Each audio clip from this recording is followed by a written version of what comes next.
bajo mi punto de vista, es decir, si tú sigues a un influencer y te vas a creer o lo sigues porque es no sé quién, ya tienes un punto de vista sesgado, porque como es X, ya te lo crees. Tú tienes dos opciones, o creértelo, porque te lo ha dicho una persona que tiene cierta autoridad que te está haciendo esa formación, o creértelo, pero con la osadía, por llamarlo de alguna manera, de cuestionarlo poniéndolo en práctica. La gente que haya ido leyendo investigaciones científicas, libros o lo que sea, para estar al día de aquellas novedades, pues son aquellas que es un paso por delante de los que no lo están haciendo, básicamente.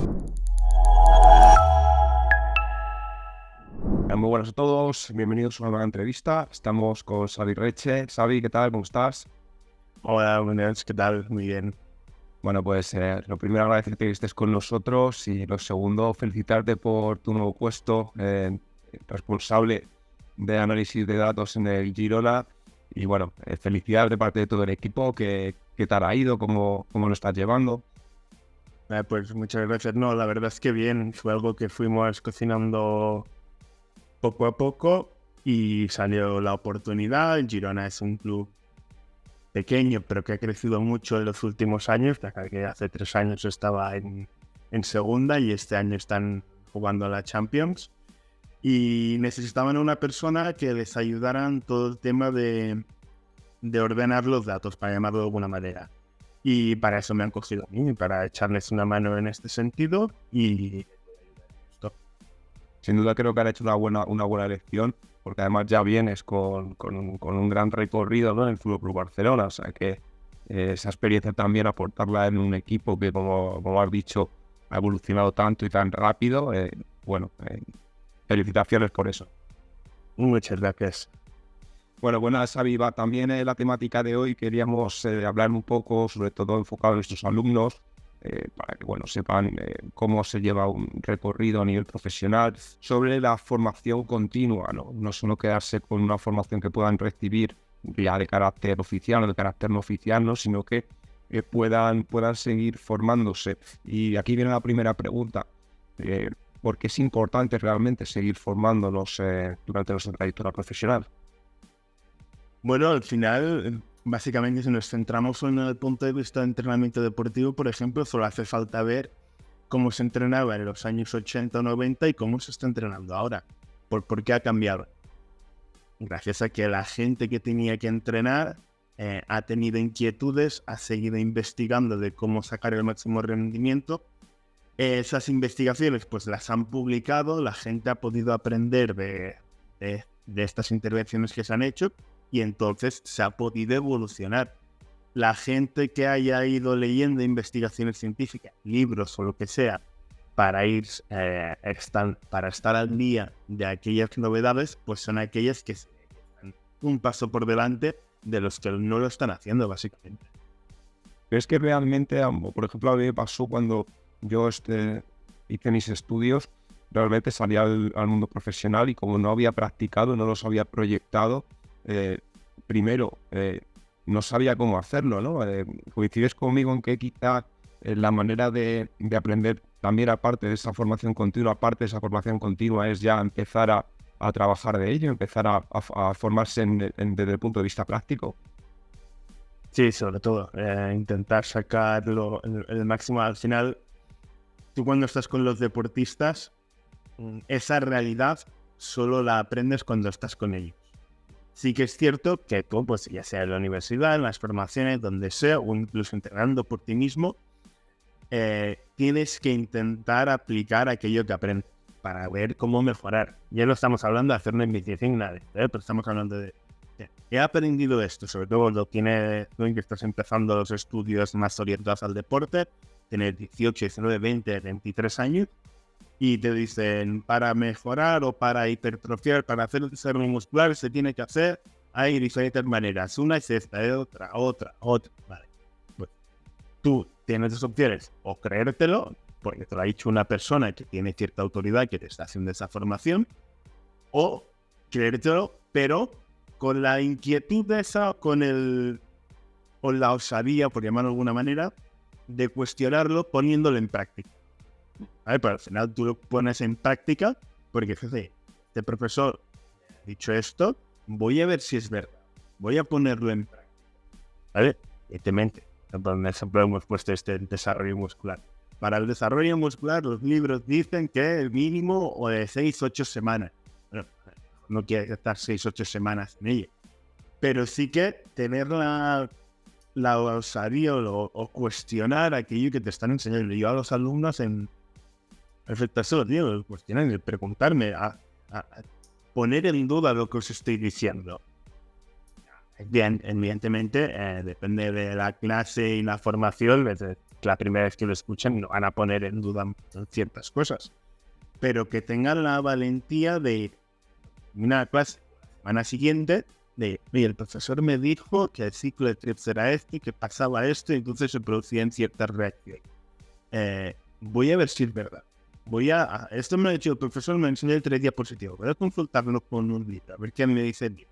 Voy a consultarlo con alguna publicación reciente de fisiología, porque el libro o las diapositivas del libro que he usado son del 2005, por poner una fecha, y ahora han salido publicaciones más recientes. De tener esa osadía de cuestionar lo que... Ahora no es cuestionarlo todo por cuestionar, sino con un objetivo. Porque al final esto, cuando tú dices, pues es verdad, ese cambio de chip al aprendizaje funciona por emociones.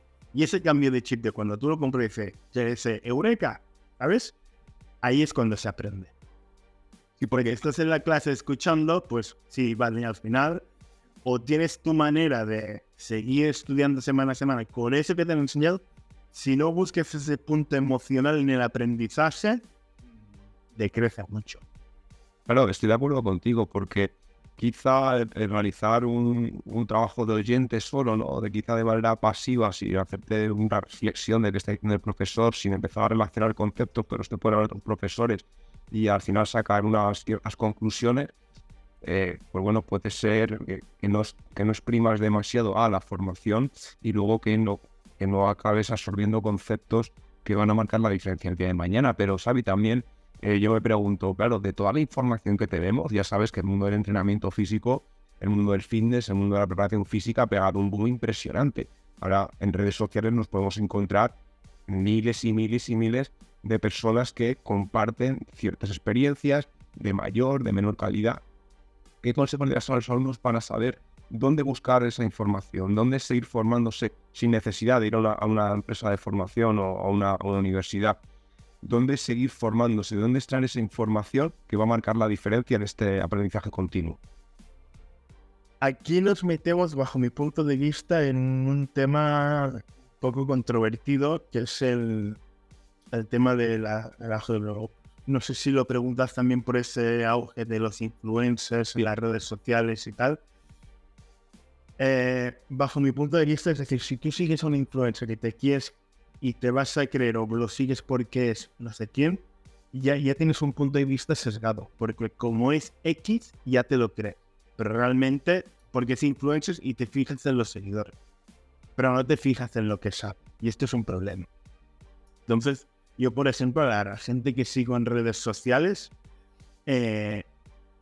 vamos a poner el nombre de Pepito. Cuando Pepito tiene 1 millón de seguidores, a mí me da igual. Yo quiero ver qué es lo que publica, quién es Pepito, qué ha estudiado, dónde ha estado, cómo lo publica. Entonces, a partir de ahí filtro. Hay influencers por seguir o gente que tiene muchos seguidores por seguir. No me aportan ni. Entonces, en eso yo creo que la sociedad hoy en día, y llegar al punto, porque ahora está en auge de que es muy fácil, fácil, digo entre comillas, ser influencer. Tú pones dinero y compras seguidores o lo que sea y tu ratio crece, pero al final hay que tener el espíritu crítico, ver cómo se hacen las cosas. Yo sigo a gente que a lo mejor tiene 200 o 300 seguidores, pero que aportan muchísimo. Yo me pregunto, ¿y esta gente por qué no la siguen 300.000 personas con lo que está aportando? Porque esa persona lo publica porque le gusta, por pasión, y le da igual tener 300 que 800.000. Los influencers es lo contrario. Necesitan tener 800.000 o 100.000 o los que sean para seguir viviendo de eso, y van a hacer lo que sea para seguirlos teniendo. Entonces hay que ser capaz, y aquí sí que no soy experto, yo soy muy en este sentido. Si me gusta lo que veo, lo indago un poco, entonces lo sigo. Si veo que se desvía, lo quito. Además, tampoco soy un experto en saber filtrar. Yo digo cómo yo lo hago en este sentido. Claro, porque muchas veces yo creo que la evolución que se está llevando a nivel de las necesidades en cuanto a los perfiles que ven vídeos en YouTube o en otras redes sociales es buscar un conocimiento muy comprimido. Y quizá este conocimiento tan comprimido, donde se olvidan muchas pautas del proceso de entrenamiento, por ejemplo, todo el tema de la planificación, la programación, periodización, sino que vamos a lo fácil, ¿no? 5 ejercicios para mejorar el máximo resultado de tus glúteos. No sé, yo creo que eso se queda algo escueto y realmente si has estudiado preparación física, te has formado en este ámbito, está dando una información muy precaria. ¿Qué opinión tienes sobre esto? Claro, aquí es lo que te decía, es decir, el hecho, tú lo has comentado, el hecho de querer la inmediatez y poderla tener en un segundo, eso vende mucho y eso al final se compra. Y es lo que al final nosotros como personas realmente no sabemos todo lo que hay detrás de las redes sociales. Pero para aprender o sabes filtrar mucho o es muy peligroso. Te vas metiendo en camino, no digo en secta, mucho menos, pero te vas metiendo por camino y yo me lo encuentro. Compañeros, con padres de colegio incluso. Oye, he visto que este chico ha publicado esto. Vale, los 5 mejores ejercicios. Si quieres perder grasa, haz esto. Y sobre todo el postureo. Yo veo mucho que esto, siento mucho, pero me tira mucho para atrás. Esas personas que para tener que vender los 5 mejores salen sin camiseta, porque estructuralmente pues están en ese cuerpo que la gente quiere, ¿vale? Porque han entrenado. Y estoy convencido, ¿sabes el problema de esto? Que estas personas que dicen los 5 mejores no lo hacen. Para tener un cuerpo esculpido, no hacen los 5 ejercicios, pero no. Ellos entrenan con su rutina, con su planificación, con su programación. Y te diré, con su entrenador, que les planifica todo eso. Entonces aquí, claro, esto la gente seguramente no lo sabe. Yo además, lo que sí que he ido observando también pues en mi carrera profesional es que el entrenamiento es un poco injusto, ¿no? Y quizá los entrenadores, entrenadoras, preparadores y demás, a no ser que sea para rendimiento físico deportivo, orientado a un deporte específico, quizá con cualquier cosa que hagas tienes beneficios. Yo, de hecho, cuando empecé a entrenar, mucho antes de empezar a estudiar en la ciencia del ejercicio físico, mejoré muchísimo, sin saber nada, absolutamente nada, ¿no? Simplemente bíceps, tríceps, press de banca, press militar. En ese sentido, yo lo veo un poco justo. ¿Qué opinión tienes de esto, Javi? Sí, al final mi historia lo contaba mucho en las clases de fisiología.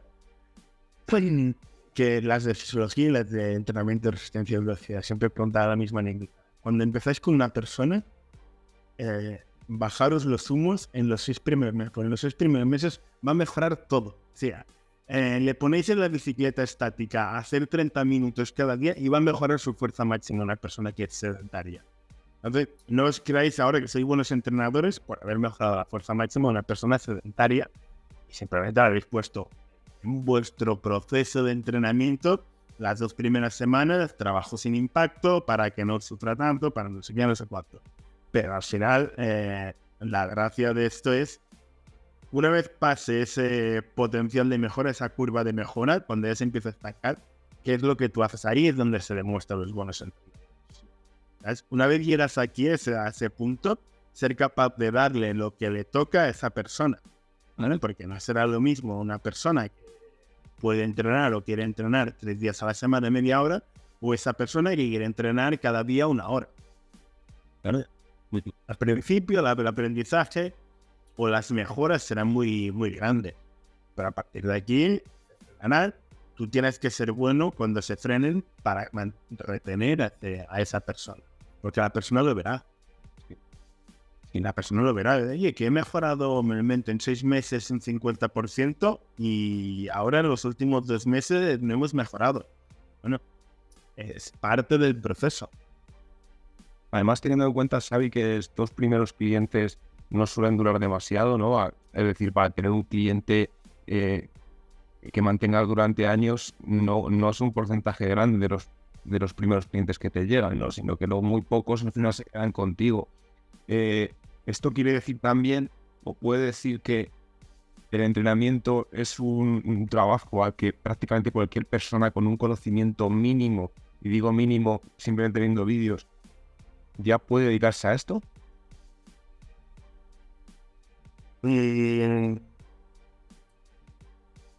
No, por dos motivos. Es decir, ese conocimiento mínimo, ¿a qué te refieres? Con saber cómo se hace un press de banca, un press militar, 3 series por 12 repeticiones, y eso es lo que voy a hacer, conocer esos ejercicios principales y aplicarlos de manera continua y consistente. Pues que solo vas a saber hacer eso. Si eso es el conocimiento nuevo, solo vas a saber hacer eso. Cuando venga otra persona que necesita otra cosa, le va a seguir dando press banca, el press militar, el squat, los 3 squats, porque no vas a saber hacer otra cosa. Entonces, al final, cuanto menos sepas, más limitado estarás. Eso es así. Luego también hay unas regulaciones que están por algún motivo, que ahí se pasan por el forro por lo que sea, pero hay unas regulaciones de unas homologaciones de la formación para ser competente. Es como un médico, por ejemplo, de alguna manera. Tú no puedes trabajar en un hospital si no eres médico. No pasa lo mismo con nuestra profesión. La realidad, evidentemente, un club profesional no te coge si no eres licenciado. Claro, sí. ¿Vale? Ahí hay otros temas legales también y de seguridad, evidentemente. Pero estas personas, me gustaría ver cuántos influencers estos tienen ya no digo los conocimientos mínimos, sino, por ejemplo, porque hay influencers que sí que tienen los conocimientos mínimos, pero no tienen la formación reglada. Porque al final dice, pues que la titulitis... A ver, y yo no estoy a favor de la titulitis, digo así de claro, pero sí que creo que es un filtro de aquella gente que se quiere dedicar. ¿Vale? Por ejemplo, en América, ¿vale? En Estados Unidos, que te piden para la mayoría de cosas el título de la NSCA. ¿Vale? Sí. Yo no estoy a favor de este tipo de formaciones, ¿vale? De hecho, yo la empecé, no la terminé porque yo no iba a trabajar allí. Entonces no me... Pero sí que son filtros. Si tuviera que ir a trabajar a Estados Unidos, me lo tendría que sacar. Con todas las formaciones que yo he podido tener y tengo, tendría que sacarme otra más para ir a trabajar allí. Porque es el punto que yo demuestro que yo quiero ir a trabajar allí. Y entonces aquí es donde la gente tiene que entender, cuando una persona va a contratar a un entrenador, el hecho de que ese entrenador tenga formación reglada, le demostrará al deportista o al cliente que ese entrenador se ha preocupado por su formación. ¿Vale? Entonces yo creo que es un punto de inflexión que la gente que va a contratar a un entrenador muchas veces no entiende. Claro, al final, pues bueno, también, pues bueno, es una persona, el cliente o la cliente son los que van a elegir, al fin y al cabo. Algunos pueden no ver una persona que está fuerte y dicen, joder, pues si este está fuerte será porque sabe cómo hacerlo, ¿no? Desde luego también me viene bien lo que acabas de decir, porque justamente nosotros estamos enfocados a que nuestros alumnos, a través de nuestros cursos, puedan conseguir un certificado de profesionalidad, es decir, estén preparados perfectamente para conseguir, bueno, una titulación de carácter oficial, aparte de los conocimientos que se lleva con nosotros, pues que tengan una formación totalmente integral. Y justamente, Xavi, hablando de esto, ¿dónde recomendarías a nuestros alumnos que van terminando ya formaciones con nosotros, por qué vías les recomendarías empezar a trabajar esa formación continua? Hay bastante vías. Una que yo comento en clase, pero sí que es cierto que quizá no es el momento. Yo siempre dejo oír la coletilla para que les suene, que es saber buscar en buscadores de literatura científica. Y me parece que es en fisiología que siempre les presento el buscador de PubMed, ¿vale? Para que ellos sepan que eso existe, que si quieren información contrastada y revisada, ahí la van a encontrar, ¿vale? No poniendo en Google cómo mostrar no sé qué o mejorar, sino buscan en PubMed. Lo que hay allí es ciencia, ¿vale? Que se han hecho estudios en referencia a esto. Sí que es cierto que seguramente en los cursos de 5 Stars no es el momento de introducir esto, pero cuando terminan y quieren seguir aprendiendo, yo creo que tienen que saber que eso existe, ¿vale? Tienen que perder el miedo a leer, ¿vale? Sobre todo el miedo a leer en inglés.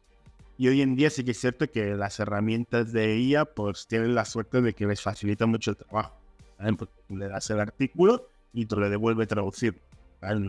No hay más, incluso comentado, incluso lo que tú quieras crear, pero tienen que leer más.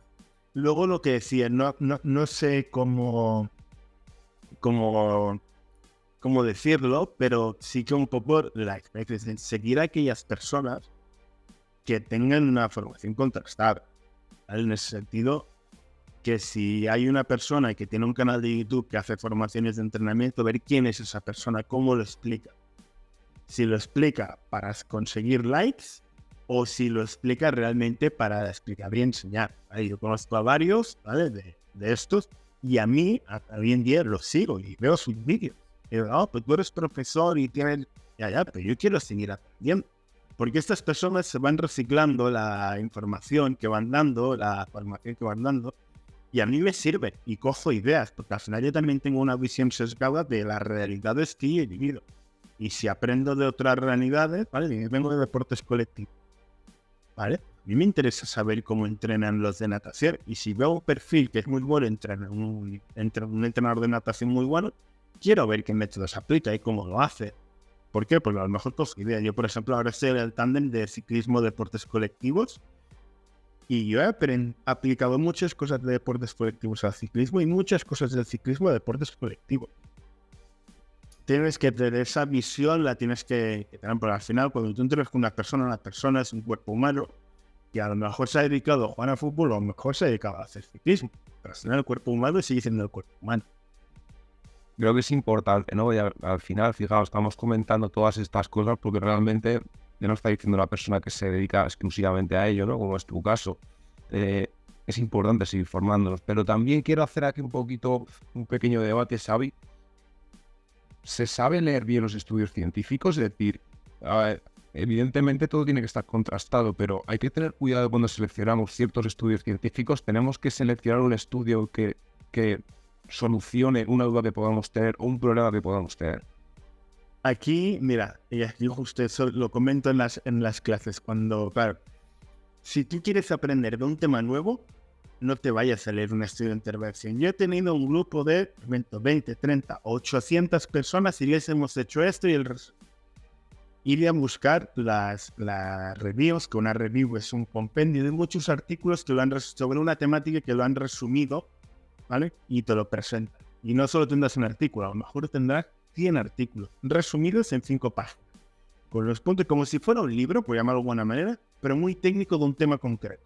Por ejemplo, habla de hipertrofia, pero hipertrofia en mujeres postmenopáusicas. Hay reviews, hay revisiones sistemáticas de eso. Y era eso, no vayas a leer un artículo e intervención de un programa de hipertrofia en mujeres postmenopáusicas. Pues será un caso concreto de a lo mejor 10, 12, 15, 20, 50 mujeres, pero la revisión sistemática lo que te va a hacer, o el metaanálisis, lo que te va a hacer es, vamos a coger todos los estudios que hayan de esta temática y te los vamos a resumir y te los vamos a detallar por puntos, cuáles son los puntos importantes. Eso es lo primero, sobre todo un tema nuevo, ¿vale? Ir a una revisión sistemática, la más actual que puedas llegar, que haya salido, y lees sobre ese tema. Y aparte, en esa propia revisión, en los artículos científicos siempre al final están todas las referencias bibliográficas. Citamos todo alguno en concreto que te ha llamado la atención, pues esto se ajusta mucho a mi realidad. Vas a la referencia y te vas a leer ese artículo. Es un poco como yo lo explico, o como, en mi caso, y también como lo uso. Es una temática nueva, voy a ver la revisión sistemática, la leo, la resumo, la entiendo. Si creo que con eso tengo suficiente para lo que yo buscaba, perfecto. Que necesito un poco más, ya voy a los estudios. Esto además, tuve también una conversación con el doctor Antonio Mas, que también creo que le conoces, de hecho es también profesor nuestro, endocrino, y hablábamos un poco de quizá la avaricia de muchos autores por sacar muchos estudios científicos. ¿Crees que también depende el compromiso que tenga el grupo de población que se está estudiando ya que puedes seleccionar un grupo que quizá no se esté tomando ese estudio en serio, debido a que, por ejemplo, no se recompensa económicamente a las personas que hacen el estudio, se cogen muchas personas, cada uno puede tener una motivación diferente. ¿Crees que realmente esos estudios, y sobre todo estos autores que están continuamente sacando estudios, en un año te sacan 400 estudios, crees que hay que tener cuidado también cuando se seleccionan y conocer también los autores? Porque estas personas pueden estar más bien haciendo este tipo de estudios, utilizando grupos de población que realmente no se tomen en serio lo que están haciendo, o bueno, que al fin y al cabo no sean ideales para realizar este tipo de conclusiones al final. Al final, mira, estas personas que... Y doy mi opinión en este sentido, por ejemplo, te has puesto 400, quizás has dicho un número muy alto. Y bueno, arriba de Uber, me refiero. Sí. Pero no es falso que hay personas que tienen estudios al año. Y yo pienso, hostias, yo para publicar 1 o 2 estudios al año tengo que dedicarle un esfuerzo brutal, ¿vale? Compaginando con mi día a día, ¿Cómo hacen para hacerlo? Y ya no digo, sino para... Porque hacer un estudio depende del tipo de estudio, pero hacer una intervención, hacer un análisis de resultados que no hacen ellos, estas personas que publican 100 estudios o que salen de autores en 100 estudios, a ver, no pongo la mano en el fuego porque lo desconozco y no puedo, pero no creo que se hayan leído esos 100 estudios. Me genera, a mí personalmente me genera mucha duda. Si yo prefiero ir a esos autores, si busco por autor, porque al final los autores lo dicen, es una esquemática. Si veo autores, a mí me gusta que seguimos con el ejemplo del desarrollo muscular. Y veo que hay un autor que publica 100 estudios al año. Ya me genera duda. También es cierto, por ejemplo, seguimos con el ejemplo de desarrollo muscular. O sea, tenemos a Brad Schoenfeld. Y tiene tropecientos artículos. Pero claro, un autor desconocido que publique con Brad Schoenfeld ya le dará reputación a ese artículo. Y hay veces, no sé si es el caso, digo Brad Schoenfeld porque es una persona ahora conocida en el tema del desarrollo muscular, pero no toméis ese nombre concreto como ejemplo, para entenderle el ejemplo. Que a lo mejor si pone el nombre de esta persona más conocida tan reputada con esta temática, el artículo tendrá más peso, tendrá más autoridad. Y al final seguramente esta persona no se leerá el artículo o le dará una leída en diagonal al final y te dirá, ok, me parece bien. Y poner mi nombre, estoy de acuerdo o lo que sea, ¿vale? Entonces hay que saber discernir. Al final yo creo que sí que por temática, si te interesa mucho una temática, tendrás que identificar a aquellos autores que publican más y te aportan más. Pero a partir de aquí no me fijo, la verdad es que no me fijo mucho en los autores. Y una manera de filtrar esto es lo que te decía, si tú vas a una revisión sistemática, la calidad de los estudios incluidos se han pasado un filtro para entrar en esa revisión sistemática. ¿Vale? Necesitas que el tipo de sujetos, el número de sujetos de cada estudio, el tipo de intervención que se ha hecho, y con el metaanálisis eso un pelín incrementado. Entonces ya tienes ahí un primer filtro. Sí, es una cosa, de hecho, que siempre, pues bueno, todo el mundo va con el estudio en la mano, pero pues creo que ha quedado un poco claro que hay que tener cuidado sobre el tipo de estudio que estás seleccionando, hacia quién va dirigido ese tipo de estudio, porque no es lo mismo que hablen de hipertrofia para personas mayores, que hablen de hipertrofia para adolescentes o que hablen de hipertrofia para deportistas. Es decir, claro, como se vio que a este grupo de velocistas, la hipertrofia muscular la podíamos conseguir de tal manera, no es lo mismo unas personas que hacen 100 metros lisos que una persona que simplemente va al gimnasio a ponerse fuerte.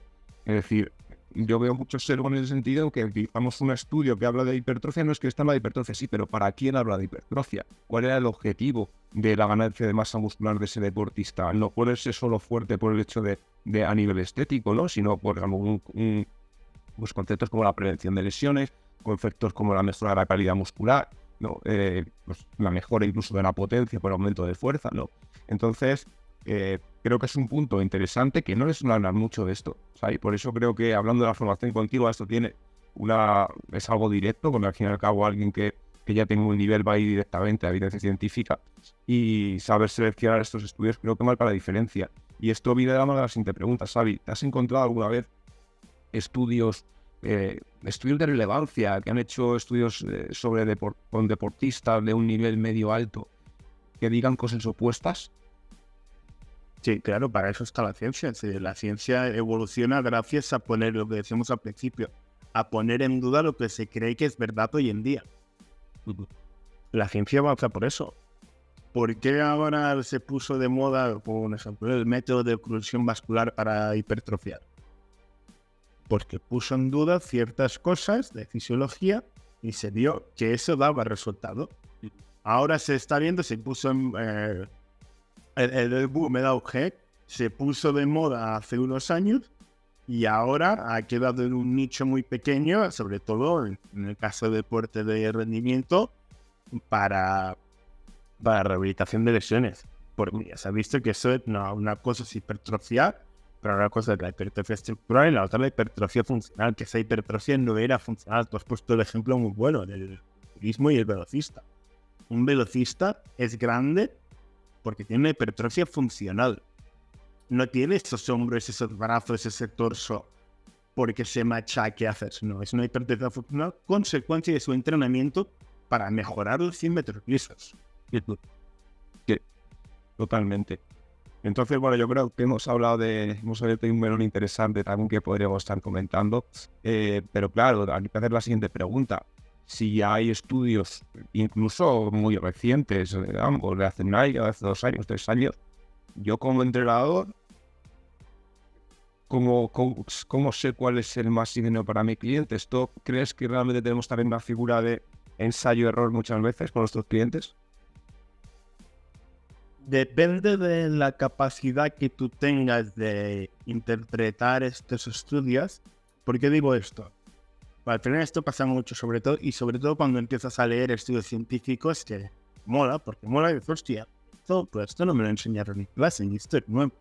Y esto tampoco me lo enseñaron en clase, y esto es diferente de esto, y el objetivo es el mismo que me enseñaron en clase. Y lo quieres probar todo. Aquí hay una fase que a mí personalmente me ha pasado de querer, pues ahora lo cambio, pues ahora el mes que viene, como he leído un estudio últimamente, lo vuelvo a cambiar y cambios constantes. Pero no llegará a un punto que ya dirás, o el freno de mano, hago vista de pájaro, en vez de ver el árbol intento ver el bosque, que el bosque es la revisión sistemática de años anteriores, y voy a intentar aplicar aquello que me sirve. En el caso, por ejemplo, tú me has puesto de un cliente, depende de la realidad.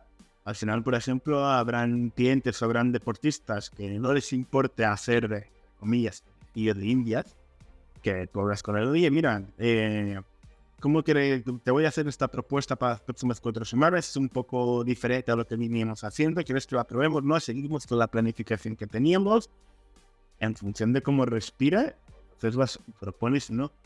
A partir de aquí, cuando tú dices, claro lo que te decía, si tú lees un único estudio, ir ya a aplicarlo con tu cliente, al final tienes que pensar que si ese estudio no funciona con tu cliente, una de las opciones es que pierdas ese cliente. Que si al final tú estás trabajando con una persona, pero al final tienes que trabajar y no te interesa perder ese cliente. Entonces a lo mejor ha salido esto, vale, guardo en la cámara, me lo meto en el bolsillo para más adelante. Cuando lea 3 o 4 artículos de esta temática ya empiezo a tomar una decisión y ya cuando salga una revisión sobre esta temática, entonces ya decidiré si cambio algún método o empiezo a introducirlo poco a poco en mi método de trabajo. Sí, además es una condición que a mí me ha pasado, ¿no? Que yo he preparado opositores durante muchos años, he implementado distintas metodologías, pero también veía que había personas que reaccionaban mejor a una metodología y personas que reaccionaban mejor a otra metodología. Ambas metodologías contrastadas. Incluso alguna metodología que no está contrastada ni al final encuentras evidencia y obtiene también buenos resultados, ¿no? Por lo tanto, creo que tenemos que dar importancia sobre todo al enfoque que le damos a esos estudios científicos, pero creo que la experiencia de un entrenador o una entrenadora son los que acaban marcando la diferencia. ¿Cómo interpreto eso y cómo lo aplico? Lo podemos ver, por ejemplo, en modelos de programación, el progresivo mixto, ¿no? Que hay muchas metodologías, ¿no? Entonces, lo que has dicho me parece interesante también para nuestros alumnos que nos van a estar escuchando, que al final nosotros como entrenadoras tenemos la última palabra, ¿no? Entonces tenemos que tener el conocimiento para saber leer esos estudios, ¿no? Saber cómo están en la actualidad esos estudios que dicen distintos autores y luego también saber aplicarlos. Sí, porque al final que un estudio, y al final hay que entender que un estudio, una intervención, la mayoría de veces es un contexto muy cerrado. En un laboratorio o en un gimnasio con unas condiciones específicas, con un tipo de sujeto específico, con una intervención específica, o incluso lo normal. En el caso, por ejemplo, cuando se trabaja un entrenamiento también, se pone la recomendación en tema nutricional que se ha hecho durante esa intervención. Esto también, los ladrillos que tú vayas poniendo y cómo los pones también es importante. Eso es un contexto muy concreto. Que eso se tenga que aplicar o que se adapte igual a tu realidad, que estás en un gimnasio con 50 personas entrenando a la vez, con música, con la persona que viene a trabajar, que hoy he comido tarde y vengo un poco la barriga llena, o hoy vengo en ayunas porque yo entreno 5 veces de la mañana o a las 7 de la mañana. A veces son realidades distintas. Entonces hay que ser capaz de adaptarse, sobre todo algo que hemos comentado y que comentamos en alguna otra entrevista, y en las clases que lo comento mucho, hay que conocer a la persona. Al final, si tú conoces a la persona y eres capaz de entender sus necesidades y lo que le gusta, esa persona va a mejorar. Incluso no aplicando el mejor método o el método de entrenamiento óptimo. Pero si tú entiendes a esa persona, te adaptas y vas cambiando las cosas o tu plan de entrenamiento es flexible para ir adaptándose a la realidad de esa persona va a mejorar. No hay vuelta aquí en ese sentido. Sí. Y ya Sari, para ir acabando, quiero hacerte una pregunta más, que es ¿qué área del entrenamiento, sobre todo para nuestros alumnos que van terminando formación con nosotros o que ya se están preparando el proceso PEA de acreditación de competencias por tipo de profesionalidad, cuando sigan este proceso de educación continua, ¿no? De formación, ¿en qué área del entrenamiento les recomiendas centrarse más como profesionales? Bueno, al final, en lo que ellos se quieran dedicar, al final el mundo del entrenamiento ahora está tan diversificado, hay nichos para todo. Sí que es cierto que hay nichos que no es que tengan más futuro o menos futuro, sino hay nichos que se destina una partida económica más grande y hay nichos que se destina una parte económica más pequeña. Es que al final, a mí me sabe muy mal, por ejemplo, ver que donde se destina menos partida económica es en el entrenamiento con niños, a no ser que sean niños de clubes profesionales. Pero en el entrenamiento con niños hay muy poco dinero para que la gente les ayude a que su motricidad sea muy fluida, sea en el sentido que generar buenos patrones de movimiento para que en un futuro pues esa persona se pueda desarrollar en su día a día y no tenga problemas en ese sentido. Claro, si tú vas a un nicho de personas de 30, 50 años que van al gimnasio, pues ahí ya las personas, el cómputo global de la gente, del dinero que se puede destinar a ellos será más grande en el sentido. O de la gente mayor. Ahora la gente mayor está cambiando bastante porque sí que se está haciendo bastante intervención, sobre todo en trabajos de fuerza en gente mayor, ¿vale? Sobre todo en hospitales, en centros en residencias y tal, se está poniendo mucho énfasis en este tipo de trabajo. Pero al final, para prepararse este examen, al final tienes que sacar el contenido de ese examen. Y estoy convencido de que más adelante lo que estamos enseñando ahora, digo, sí, creo que no debemos escondernos de eso. Más adelante tendremos que cambiar o modificar el contenido porque saldrán modificaciones y habrán cosas que nosotros proponíamos que a lo mejor ha cambiado un poco la manera o la Asociación Europea considera que se tiene que explicar de otra manera porque ha cambiado la evolución, los métodos de entrenamiento o lo que sea. pero en ese sentido, ahora prepararse bien el examen y una vez ya estén certificados, sobre todo en ese nicho que quieran atacar, o si quieren algo muy generalista, que es lo que te decía, detectar aquellos puntos de formación que ellos puedan seguir aprendiendo, ya sea canales en redes sociales, ya sea revisiones sistemáticas para tener una idea general de algunas temáticas, detectando aquellos libros que hablen muy específico, por ejemplo, en entrenamiento de desarrollo muscular, pues seguir con el ejemplo, lo que sea. Ahora, si el examen hay una temática, que saquen esa temática y a partir de aquí que focalicen un poco ahí. Ahora en el mundo del entrenamiento hay nichos para todo, decir, y más con lo que tú decías anteriormente. Hay un auge o un boom de que la gente quiere estar sana, que mola, porque al final, hostia, la gente se quiere cuidar, la gente quiere estar en forma, la gente quiere estar sana, la gente quiere que su día a día, que su vida, sumar vida, como vive, sumar vida a sus años, no sumar años y ya está. Hay nichos para todo y ahora de cada nicho hay muchos más clientes o muchas más personas que estarían predispuestas a invertir su dinero para una persona que les quiera ayudar a conseguir. Totalmente. Yo creo que además la temática de hoy había sido importante ya a nivel educativo y sobre todo también con aspecto, ¿cómo decirte? Lo de motivación, de que sepan que cuando se salgan de aquí, todos los que nos dedicamos a este mundo del entrenamiento, de la preparación física, lo hacemos porque nos gusta, somos apasionados de lo que hacemos y al final eso te empuja a querer ir aprendiendo más, saber más cosas, ¿no? Entonces, pues bueno, creo que ha sido una entrevista que les va a servir de mucha ayuda, sobre todo, bueno, de que una persona como es tu caso, Xavi, que has llegado tan lejos y que has estado en tantos equipos, sobre todo en el ámbito del fútbol de primera división y de gran calidad, pues les puede aportar todo esto, ¿no? Así que, nada, agradecerte, Xavi, que hayas estado con nosotros, no te robo más tiempo, nos vemos en otra entrevista que seguro que sacamos más temáticas interesantes que nos van a servir a todos. Perfecto, ya sabes que es un placer compartir este espacio con vosotros y cuando surja la siguiente entrevista ya sabéis dónde estoy. Muchas gracias, Xavi, un saludo, hasta luego. Un saludo, chao.